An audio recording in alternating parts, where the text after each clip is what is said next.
Hello, and welcome to On Purpose Astrology. In this video, we're going to be talking about Pluto in Scorpio.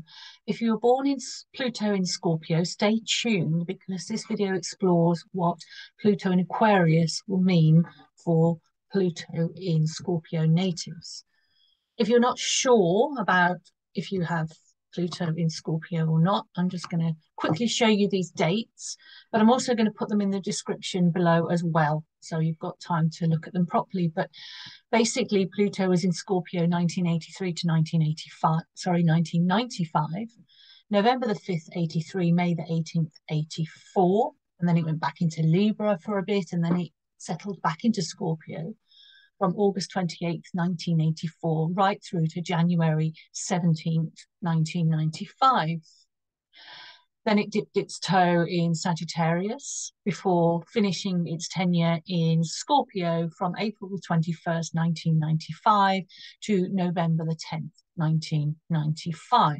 As I said, I'm going to put those in the description below as well so that you can look at them at your leisure.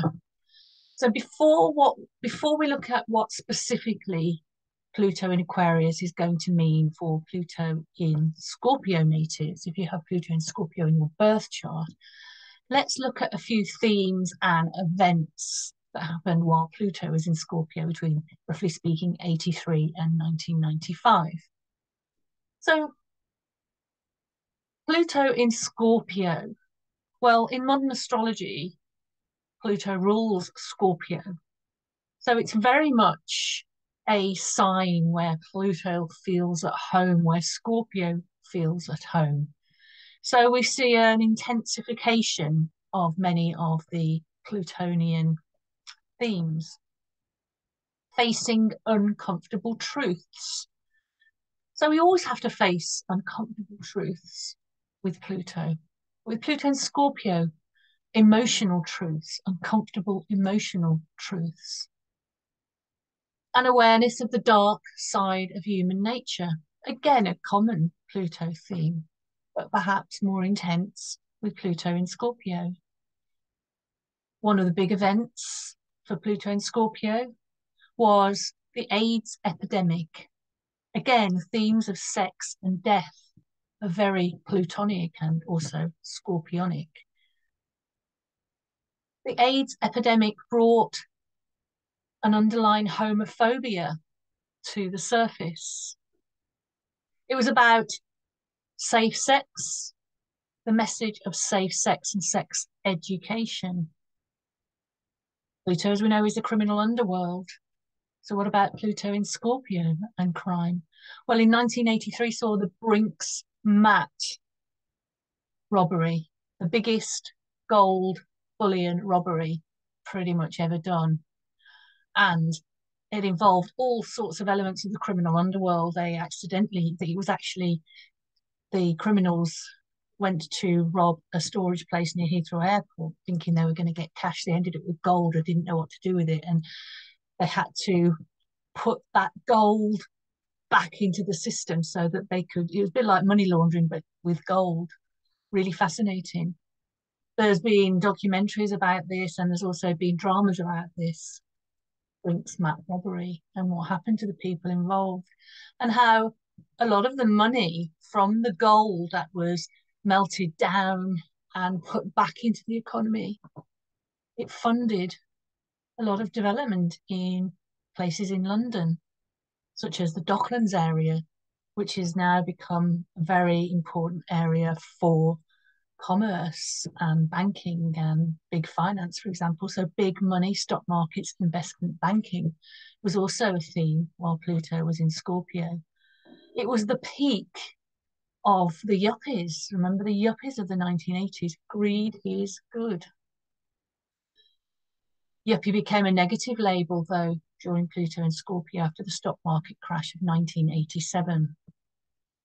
Pluto in Scorpio also saw the introduction of CCTV. There's nowhere to hide. It was the start of DNA profiling. Again, nowhere to hide. It meant that crimes could be solved more easily. There's also the growth of the mobile phone networks. We saw the fall of the Berlin Wall under Pluto in Scorpio, but also genocide in Rwanda and the Bosnian War. It was also the end of apartheid, and Nelson Mandela was released from many, many years in jail where he'd been kept as a political prisoner, almost like a terrorist. And then times changed. He was released in 1990. And just before Pluto went out of Scorpio in 1994, he was elected the first Black president of South Africa. That sets the tone really for what happened in Pluto in Scorpio. But what about now if you have Pluto in Scorpio in your chart? What might you expect while Pluto goes through Aquarius?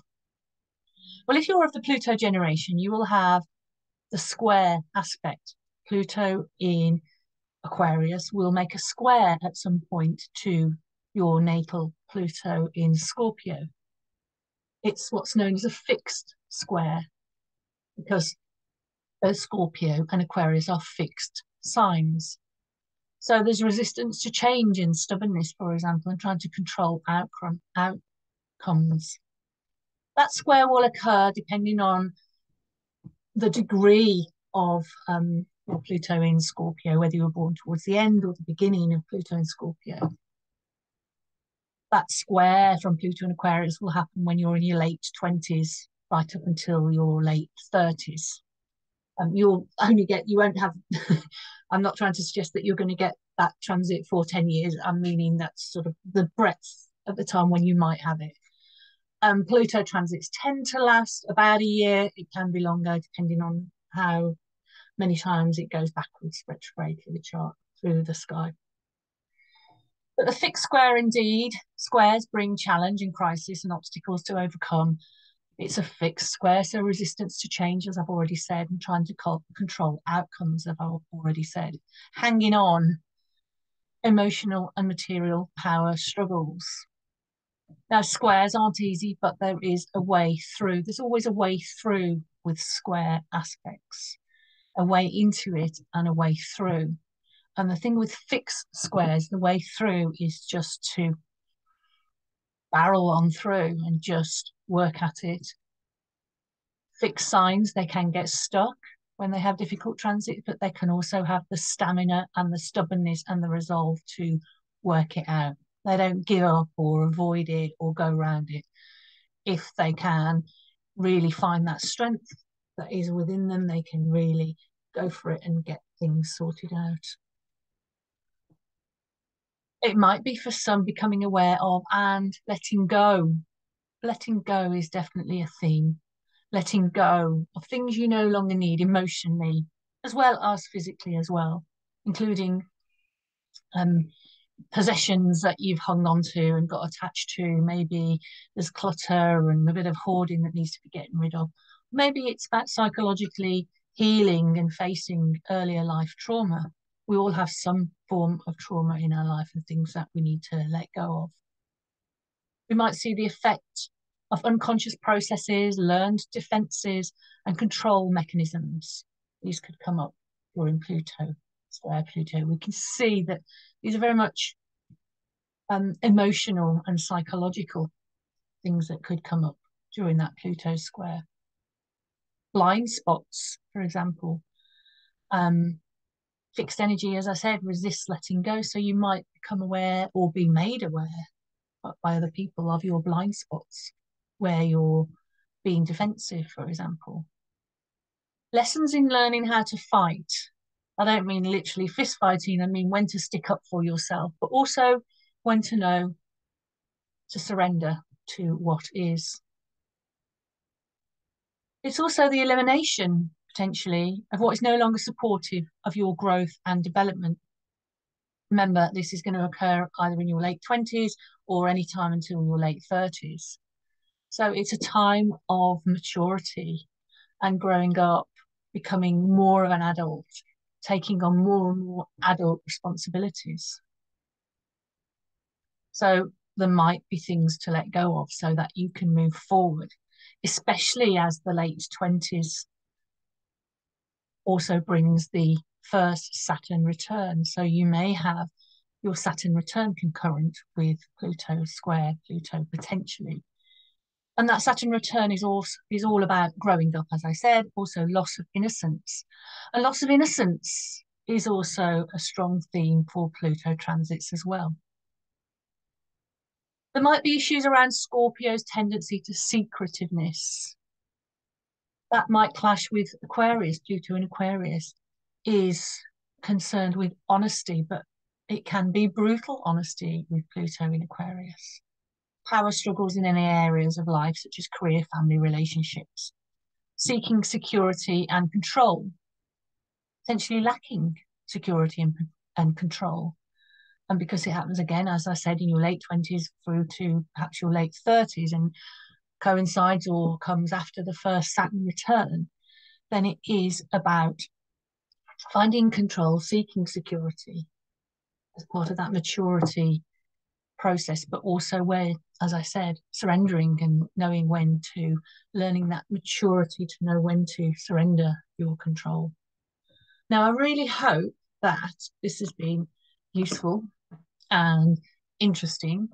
And square aspects can feel very difficult, but they can be very useful. Square aspects are aspects that you can work with, that you can control the outcomes to some extent. So it's about doing those squares and dealing with any issues that do come up, and it really can reap benefits in your life. As I say, I hope you found this useful. I hope you've got something out of it. Please share with anyone who has Pluto and Scorpio who might be interested. And please subscribe and watch all the other videos. By the way, if you want to know any specific details, I haven't talked too much about what Pluto and Aquarius is about in this video, but I have done a separate video which explores many of the themes quite comprehensively of Pluto in Aquarius. It's only a sort of 15-minute video, but I've packed a lot into it. So go back into that Pluto in Aquarius video on the playlist so that you can sort of see what the general themes might be. But I hope that's very helpful, and thank you for watching, and bye for now.